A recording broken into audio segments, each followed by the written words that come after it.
Hi, welcome to Secrets of Irving. Mighty Isis.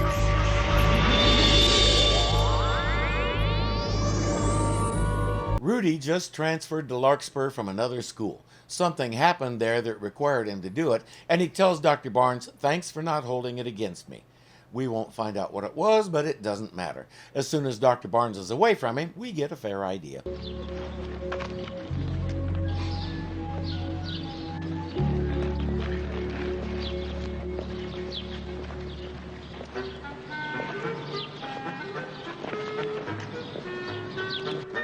He's a wannabe prankster. When that kid sits down and opens a soda and it sprays all over his face, probably requiring him to miss class because he has to go home and change clothes, Rudy thinks it's just delightfully funny. As you might expect, he's the only one.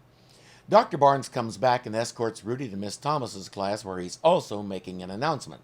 There was a contest, we have a winner. What the contest was, he didn't say. The winner, and a boy that has brought honor to himself and to our school, Stanley Crane.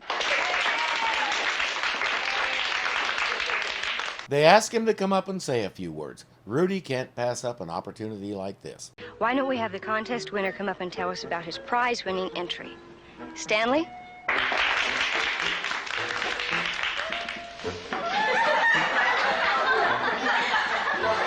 We're seeing the big problem with Rudy's jokes. He pulls them at other people's expense.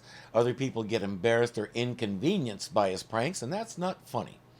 Once he gets the paper towels taken care of, Stanley talks about his entry. My entry was on the way men can survive at sea. Many sailors owe their lives to this device, the life raft. By pulling this release, the raft is inflated and is big enough to hold 4 men. Careful, Stanley. This room is a little smaller than the Pacific Ocean. Oh, I wasn't going to open it in here. He wasn't going to, but you can hear Rudy's wheels turning. The bell rings before he can finish, and Miss Thomas is walking Rudy out. Now then, about that gun. You know that practical jokes can lead to people getting hurt. It's only a little joke, but it did get a big laugh. Making people laugh doesn't mean you're making friends. People like somebody they can respect. You mean like Stanley? No, I mean like Rudy. She can tell you're hiding behind the jokes because you don't think anyone will like you if you don't make them laugh. Trust me, I feel you.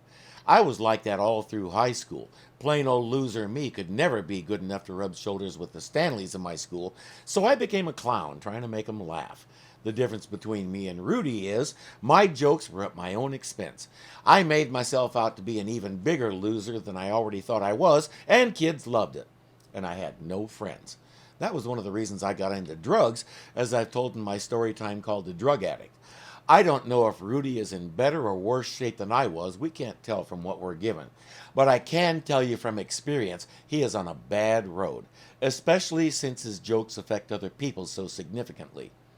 Rick comes up and meets Rudy. Dr. Barnes thought it would be a good idea if you get your class together and we'd take them to the awards. Oh, wonderful. Good. Now, I'm going to go and get a bus, but what I need from you is a list of your students. I'll go back to my class. It's good. Oh, I'll be glad to run back, Miss Thomas.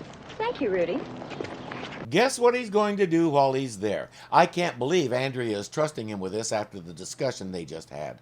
In the classroom, he rigs up a line to the raft's inflator, throws it out the window, and ties it to the bumper of someone's car. While Rennie is in the classroom feeding Tut, the person who owns the car gets in and drives away.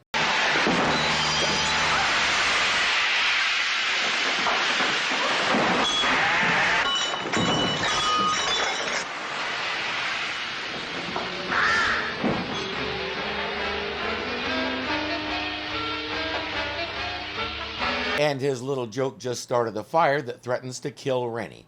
Rick runs for help while Andrea more or less does the same. Almighty Isis.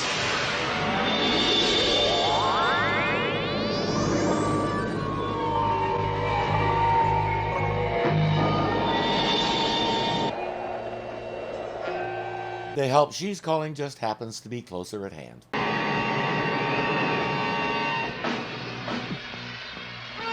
Before we criticize the special effects, each of us should ask, could I do any better? Oh, powers over smoke and fume, direct thy winds and clear this room.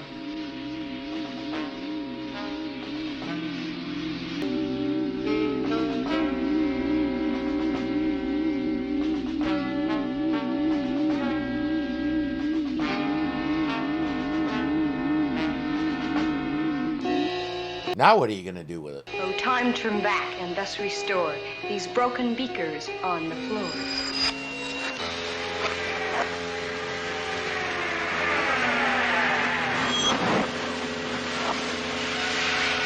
We've seen that ISIS has the power to make film run backwards many times. Still works. Rick, take care of that. All right, Rennie, what happened here? She enjoys doing that to him, and a lot of the time he brings it on himself. He can't help it. He's in love, or at least infatuation. Those things don't open by themselves, and ISIS has a fair idea who made it happen. Miss Thomas? Mr. Mason? You sent for me? Something wrong? I hope not. Did you hear about the excitement we had? The whole school's talking about it. You were up there, Rudy, just before it happened. Oh, sure. Stanley's raft blows up, and right away, it's my fault. Hold everything. This guy is supposed to be a high school student. I know it's common practice to use older actors for those parts, but this guy looks about 40. He's the best they could do? Nobody's accusing you. But if there's something you'd like to say... Look, it was only a joke. It was no joke, Rudy. It could have been a tragedy. We'll have to talk to Dr. Barnes about it when he gets back. And I don't think you should be allowed to go on the field trip with us. That joke started a fire and endangered a person's life. That's not how actual jokes work. Rick has the bus loaded up and they're headed down the road. Andrea and Rennie have some paperwork to finish, so they'll follow later in Andrea's car. And Rudy? He's tailing the bus in his own car. I have a sinking feeling he's cooking up another little joke. The bus stops at a little cafe and everybody goes in for lunch. Round A wire to manual.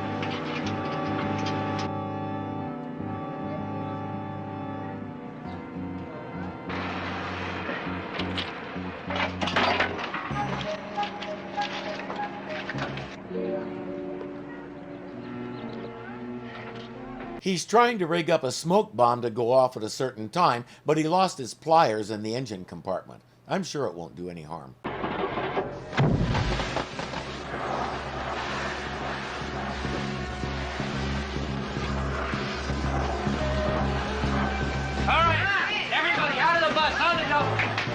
While Rick calls the fire department, Rudy drives up and says, "Too bad the class genius can't fix it. Watch this."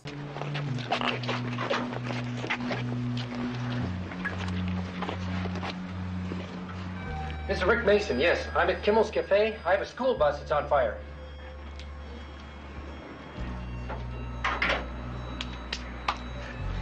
That'll do it. He thinks this is going to make him a big shot with those kids. He also thinks he has to try and tear down Stanley to make himself look important.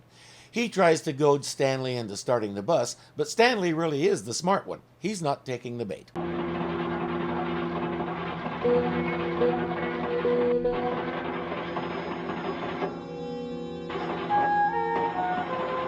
Well, there's more than one way to start this thing. He's going to try to get it rolling and dump the clutch to start it. I've done that many times, but not with a bus, and you can bet neither has Rudy. But he's so far up his own bunghole right now, he can't think about anything except showing up Stanley. Hey, Rudy! Rudy, hold it! I'll get Mr. Mason.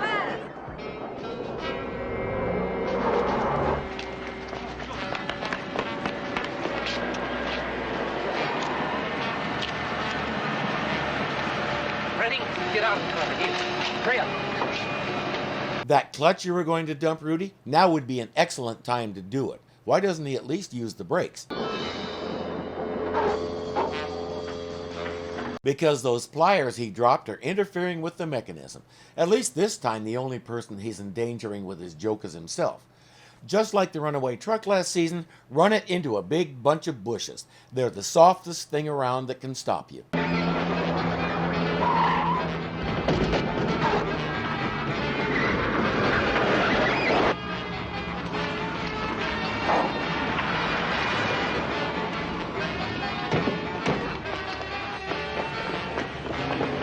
Never mind. Rudy is out of the bus and Rick is rolling down the hill to see to him. Andrea is doing the obvious. It's ISIS.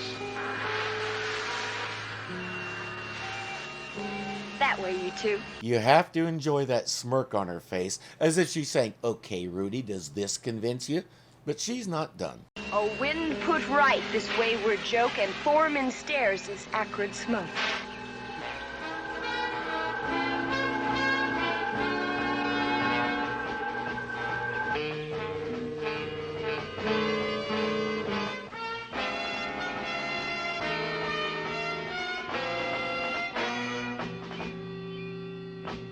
They walk up to the top on Smoke. Rick should be used to weird stuff like this by now, since ISIS has to rescue him so often. Rudy is a very changed boy. He's insisting he has to pay for all the damage, not his parents. If he can cover the cost of a school bus, he must have the most massive paper route in town, or he intends to take 46 years to pay for it. What do we have here? Andrea, don't open that. My goodness, why not? You wouldn't believe it. She just might, and I still want to know what he's going to do with it. I find it interesting that in the opening credits, we're told that ISIS is the defender of justice, enemy of evil, basic crime fighter stuff. But that's not what she does. When the situation involves a person who did something wrong, it's not a criminal. It's somebody who did something dumb, usually because they're a teenager and teenage brains are in hibernation for the next few years. She doesn't fight crime like Batman. She doesn't fight other kinds of evil like Thor. She hangs around this town and helps people in need. In the opening credits of Shazam, the narrator tells us that Billy and Mentor travel the country looking for people to help with Billy's Captain Marvel abilities. Why couldn't we say the same thing about ISIS? Why do we have to try and make her sound like a Wonder Woman knockoff? Just make her a do-gooder like Captain Marvel, nobody is going to mind. Truthfully, that's the only real issue I have with this show in general. I could be silly and call it false advertising, but I think it's more a case of unnecessary hype. My guess, somebody didn't think boys would want to watch a girl do-gooder, but they might want to watch a girl superhero crime fighter, so build her as that and then bait and switch. I suppose I could be wrong, but that's such a rare occurrence I usually don't consider it. I'll see you next time on Secrets of Irving.